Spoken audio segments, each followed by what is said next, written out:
எது இன்று உன்னுடையதோ அது நாளை வேறொருவனுக்குச் சொந்தம். இந்த மாற்றம் உலகத்தின் நீதியாகும். இதை நமக்கு சொன்னவர் பகவான் கிருஷ்ணன். கார்த்திகைக்கு பின் மழையில்லை, கர்ணனுக்கு பின் கொடையில்லை என்பார்கள். ஆனால் அந்த கர்ணன் யாருடைய மகனாக பிறந்தான்? யாரோ ஒரு தேரோட்டி எடுத்து வளர்க்கின்றான். தேரோட்டி தன் மகன் தேரோட்டியாக வர வேண்டும் என்று நினைத்தான். ஆனால் கர்ணனோ நாட்டையே ஆளக்கூடிய சாரதியாக, ஒரு மன்னனாக வில்வித்தை படிக்க வேண்டும். தன்னுடைய பிறப்பு, இனம், குலம் இதுவரை தெரியவில்லை. குரு வார்த்தைக்கு மறுவார்த்தை இல்லை அல்லவா? என் ஆசான் பரசுராமனே நான் சத்திரியன் என்று சொல்லிவிட்டான் என்று.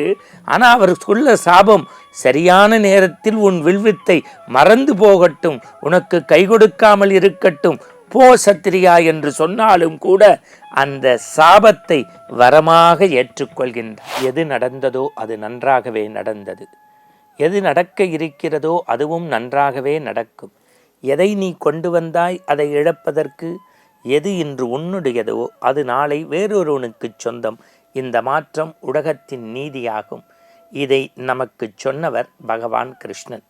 இந்த உலகத்தை தன்னுடைய மென்மையான கால்களால் நடந்து, தன்னுடைய வாயை திறந்தால் உலகப் பந்தையே உள்ளத்திற்குள் வைத்திருக்கக்கூடிய ஒப்புயர்வற்ற அந்த பரம்பொருள் பரந்தாமன் தந்த பகவத்கீதையை படிப்பதும், நம்முடைய வாழ்வின் லட்சியமாகிய 2 இதிகாசம், பாரதம், ராமாயணம்.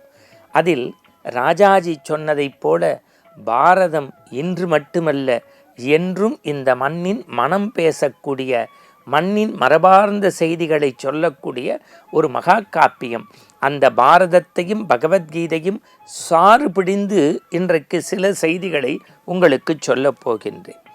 பொதுவாக இறைவனிடத்தில் நாம் வழிபடுகின்ற போது கொஞ்சம் மனசு சோர்வோடு வச்சுக்கிட்டு, எனக்கு மட்டும் ஏன் இந்த சோதனை, எனக்கு மட்டும் ஏன் இந்த வேதனை, எனக்கு மட்டும் இந்த இடர்பாடு, எனக்கு மட்டும் இந்த கஷ்டம், இதையெல்லாம் சொல்லி சொல்லி புலம்புவது நீங்கள் மட்டுமல்ல, நான் மட்டுமல்ல, மனித குலத்தின் இயல்பு. இதை உடைப்பதற்கான காரண காரியம்தான் இன்றைய ஆனந்த ஆரம்பம். இறைவன் மிகுந்த வலிமையானவன், வல்லமையானவன். நம்பிக்கையோடு அவனிடத்தில் நாம் வழிபட்டால் நம்முடைய துன்பங்களை, நம்முடைய சாபங்களை கூட வரங்களாக மாற்றக்கூடிய சக்தி உண்டு.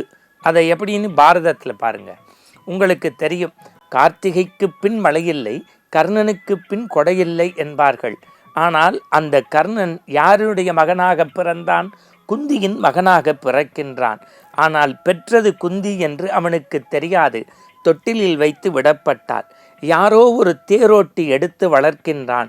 தேரோட்டி தன் மகன் தேரோட்டியாக வர வேண்டும் என்று நினைத்தான். ஆனால் கர்ணனோ நாட்டையே ஆளக்கூடிய சாரதியாக, ஒரு மன்னனாக வில்வித்தை படிக்க வேண்டும், எல்லாவற்றையும் கற்க வேண்டும் என்று துடிக்கின்றான். அவன் பிறப்பு தெரியவில்லை, இனம் தெரியவில்லை, பெற்றோர் தெரியவில்லை. இப்படி இருந்த அவனுக்கு வாழ்க்கையில் பரசுராமர் என்கின்ற ஒரு ஆசிரியர் கிடைக்கின்றார். அந்த ஆசிரியரிடத்தில் கல்வி கற்கச் செல்கின்ற கர்ணன் எப்போதும் போல மாணவன் குருவுக்கு பணிவிடை செய்வதாக நினைத்து, ஒரு நாள் கர்ணனின் மடியில் பரசுராமன் படுத்திருந்த போது அவருடைய வேர்வை துளிகளை நீக்குவதற்காக விசிறிவிடுகின்றான். ஆசிரியருக்கு இடையூறாய் இருக்குமே, அவருடைய தூக்கம் களையுமே என்று துடையில் உட்கார்ந்திருந்த வண்டை அங்கும் இங்கும் விரட்டாமல் பொறுத்து கொண்டான். வண்டு கொய்யாப்பழத்தை குடைந்து எடுப்பது போல கர்ணனுடைய தொடையை துளைத்து இரத்தம் பீரிட்டு வருகிறது. பரசுராமனின் முகத்தில் இரத்தத் துளிகள் பட்டு எழுந்த அந்த குருநாதர் சொல்கின்றார், ஐயோ ஐயோ மகாப்பாவி, நீ என்னிடத்தில் அந்தணன் என்று சொல்லி கல்வி கற்க வந்துவிட்டாய். ஒரு அந்தணனுக்கு மனவலிமை உண்டே வரிய தேக வலிமை குறைவு. இப்படி இரத்த குவிகளை பொறுத்து கொண்டிருக்கக்கூடிய நீ ஒரு சத்திரியன், சத்திரியன், சத்திரியன் என்றார். தன்னுடைய பிறப்பு, இனம், குலம் இதுவரை தெரியவில்லை. குரு வார்த்தைக்கு மறுவார்த்தை இல்லை அல்லவா? என் ஆசான் பரசுராமனே நான் சத்திரியன் என்று சொல்லிவிட்டான் என்று. ஆனால் அவர் சொல்ல சாபம், சரியான நேரத்தில் உன் வில்வித்தை மறந்து போகட்டும், உனக்கு கை கொடுக்காமல் இருக்கட்டும், போ சத்திரியா என்று சொன்னாலும் கூட அந்த சாபத்தை வரமாக ஏற்றுக்கொள்கின்றார். இதை அப்படியே இன்னொரு பகுதியில் நீங்கள் பார்க்கலாம். கீதையில கண்ணன் அஸ்தினாபுரத்திலேருந்து புறப்படுவான். அஸ்தினாபுரத்தில் தன்னை நாடி வந்தவர்களுக்கு அவன் கொடுத்தது அள்ளி அள்ளி கொடுத்தான் பரம்பொருள்.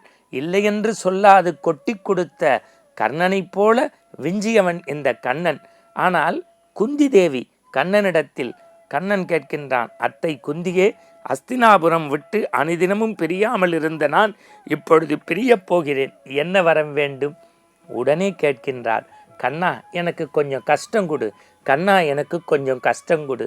கழுக்கென்று சிரித்த கண்ணன் சொன்னான், அத்தை குந்தியே, நீ பிறந்தது கஷ்டம், பெறக்கூடாத வயதில் பிள்ளையை பெற்றாய் கஷ்டம், வளர்க்க முடியாமல் அவனை தொட்டிலில் விட்டாய் கஷ்டம், பிறகு திருமணம் செய்து கொண்டு பாண்டவர்களை பெற்றால் அவர்களால் கஷ்டம், அவர்கள் சூதில் தோற்றார்கள் கஷ்டம், பிறகு அவர்களுக்கு இடம் தராமல் கௌரவர்களோடு போர் நடந்தது கஷ்டம், போரிலே நீ வளர்த்து சீராட்டிய பேரப்பிள்ளைகள் கொன்று பிணக்குவியலாக இருந்ததை உன் கண்முன்னே நீ பார்த்தாய், இவ்வளவு கஷ்டத்திற்கு பிறகும் ஏன் கஷ்டம் கேட்கின்றாய்? கண்ணா, பரம்பொருளே, பரந்தாமா, எனக்கு எப்போதெல்லாம் கஷ்டம் வருகிறதோ அப்போதெல்லாம் என் அருகில் யார் இருப்பார்?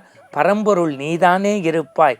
நீ என் கஷ்டத்தை போக்குவதற்கு அருகில் இருந்தால் கஷ்டம் எனக்கு கஷ்டமாக தெரியவில்லை. சாபங்களை வரங்களாக ஏற்றுக்கொள்வதுதான் மனித மனத்தினுடைய ஆனந்த திறவுகோள் என்பதை பகவத்கீதையும் பாரதமும் நமக்கு காட்டுகின்றபடி நாம் வாழ்ந்து காட்டினால் வாழ்நாளெல்லாம் ஆனந்தம்.